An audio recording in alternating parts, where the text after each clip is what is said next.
Okay, may mga bagay-bagay pala dito sa Palawan, Puerto Princesa, na wala sa atin sa Davao City. For example, gaya nito, yan o. So, dati meron tayong mga hotlegs, marami. Parang tatlo yata ang hotlegs sa Davao. Hindi ako nagkakamali. Ngayon, isa na lang no, sa Palma Hill. At di rin ako sure kung andyan pa rin ba, no? Tapos, basta marami mga ganyan sa Davao City dati. May wala na. So, ngayon, ang Palawan, Puerto Princesa, hindi lang siya pala attraction no sa mga tourist destination. May mga ganito rin pala sila. Isa to sa mga pinapuntahan ng mga dayo ha. Lalo yung mga may asawa na pinupuntahan to. Siyempre malayo. Alam nyo na. Tapos mga foreigner siyempre. And ito, sound check. It's always a good time music pa ba. Ibig sabihin itong lugar na to, Rizal Extension ang tawag. Rizal Avenue Extension.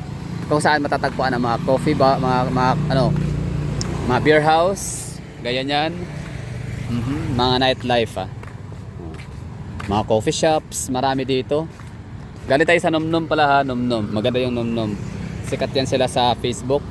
Kasi mga gumagawa sila ng mga video na... Hi, ma'am.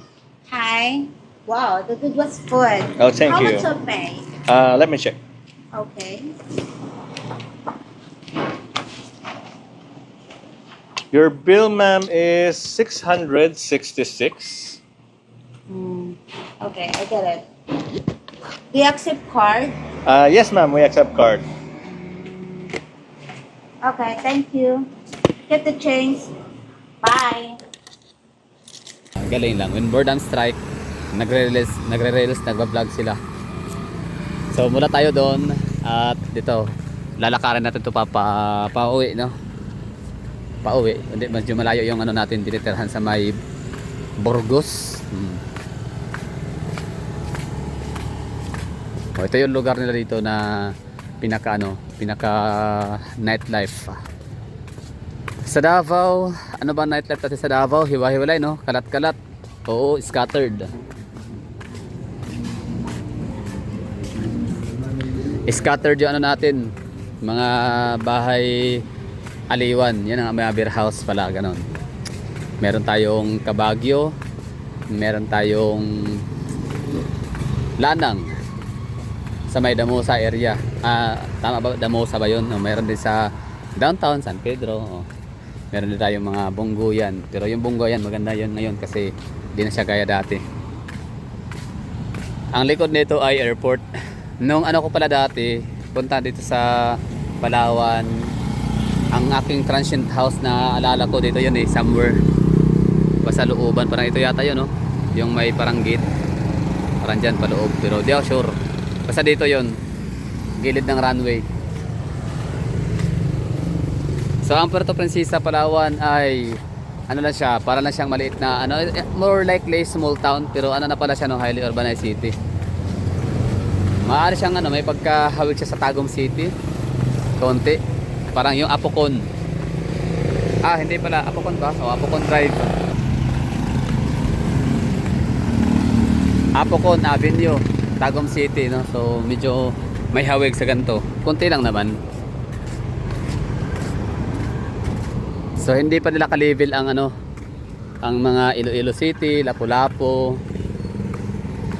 Hindi pa naka-level yung CDO, no? Masyadong malayo sa CDO. Yaman ni CDO. Second siya sa Davao, sa Mindanao. Naungusan niya yata si si Zamboanga. Pagkakalam ko talaga dati. Dati talaga used to be the second richest city in the Philippines. In Mindanao si Zamboanga, pero ngayon parang naungusan na siya ni CDO. Projected to be metropolitan city ang CDO. Maaaring si CDO or Bacolod or Iloilo. O sino kaya ang next fourth chair in the Philippines? Ito lang ha, vlog lang to dito sa Rizal Avenue Extension, Badjao Inn.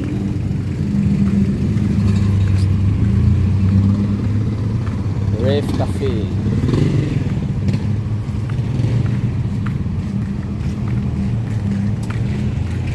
So yun nahihirapan tayo ngayon maghanap ng decaffeinated na kape. Kasi nga papatulog pa lang Itong bakasyon ko na to, ano to, kumbaga parang reward ko sa sarili na magpahinga sa sobrang nakapagod na trabaho. As in, grabe, no? Halos buhay ko talaga halos buhay ko yung ano, nakataya doon sa ginagawa kong ano, trabaho ngayon, pinagkakaabalahan. Maliban sa pagbablog, vlog kasi ano lang naman to eh, hindi naman talaga to ganun ka, I mean source of income pa rin, kumikita ng kabahayan din ng ano, pagbablog, pero iba talaga yung marami kang ano, source of income, mga resources, ganun. So dito tayo ulit na balik, basta ito, nasa ano pa tayo, kahabaan ng Rizal Avenue Extension. So hanap yung El Choco daw eh, decaffeinated kasi walang Starbucks sa lugar. Asa yung El Choco? So patulog tayo, no? So bakasyon, dapat grabe tulog, pahinga. At bagong location, bagong lugar na mapupuntahan. So dapat tulog talaga dapat. Ngayon magagabi na, gabi na. So dapat patulog. So dapat yung inumin ay decaffeinated na mga kape. So try natin to dito. Sana meron. So dito pala yung ano, no, location ng mga ano, bis napuntahan sa Puerto Princesa kapag kagabi. Maraming tao.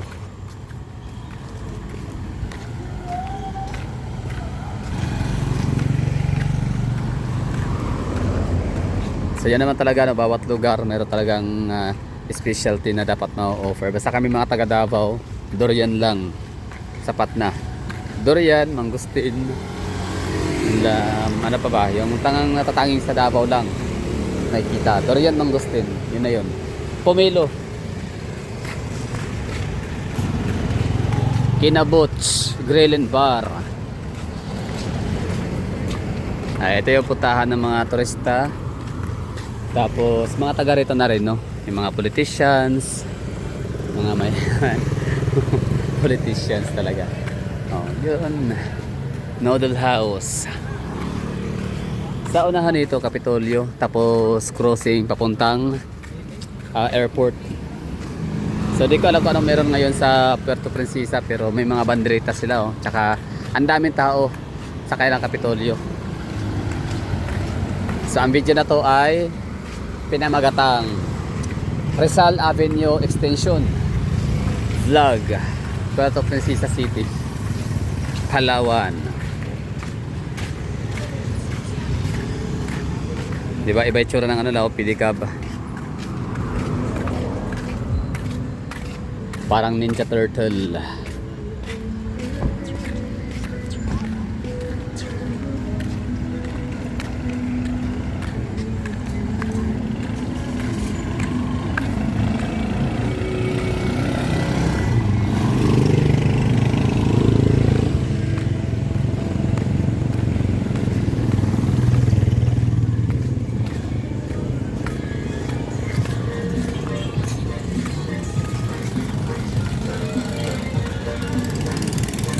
Oh, kayo mga nanonood dyan, tatanungin ko kayo, ano sa tingin nyo? Anong kakaiba sa lugar compare sa mga lugar noon ninyo? Lalo na sa mga taga Davao. Parang wala na tayong ganito, no? Meron pa tayong gantong kalye sa Davao, lugar na kabilaan, mga tindahan, coffee shop, warehouse. Basta itong lugar na to dito dati, merong ano eh. I mean, yung gantong lugar dati, meron tayong ganito sa may If Torres sana. Kaso nga lang, mula nung giniba, I mean, nawala, no? Nangawala yung mga inuman sa F. Torres. Tapos hanggang sa dinimolish at yan, may nakalagay ng ano, Landers. So, di ko na alam kung meron, ano pa bang lugar sa atin kung meron ganito. Tagum, marami, no? Yan, pwedeng Tagum City. So, yun talaga yung kalibel niya, no? Ni Puerto Princesa City. Sa gabi ha, sa gabi lang naman. And ito yung Kapitolyo nila. Meron silang ano, Italian, gelato, coffee and ice cream. Baka meron dito. Pasukin natin. Baka dito tayo makikita yung hinahanap. Ano, ganoon pa rin talaga. So, ano na tayo? Kapitolyo. Makita yung mga tao, marami. So, okay na. Ito na yung ano ha, last ng part, last portion ng ano natin, video. Sana ay nagustuhan nyo lang. Pinakita ko na sa iyo ano lugar. Capitolio, Avenue, Rizal Avenue Extension. So dalawang parke meron sa dito, no? May park sila dito na area, meron din sa may isa. Yung tinambayan ko kanina, kaso nga lang hindi ko na vlog. So baka bukas. So yun na siguro. Basta ano siya, paggabi maraming tao, pag araw konti lang. So baka nagkataon na din na maraming tao dahil may okasyon. Hindi ko alam kung ano meron, no? Provincial capital. Kung meron Baragatan. Okay, Baragatan, yun, no, nakalagay. Ano ibig sabihin ng Baragatan? So Baragatan Festival pala meron sila dito. Yan yung tawag sa kanila, no? Festival sa Palawan, probinsya. Okay, yun na, no? We're done. Thank you for watching. Bye bye.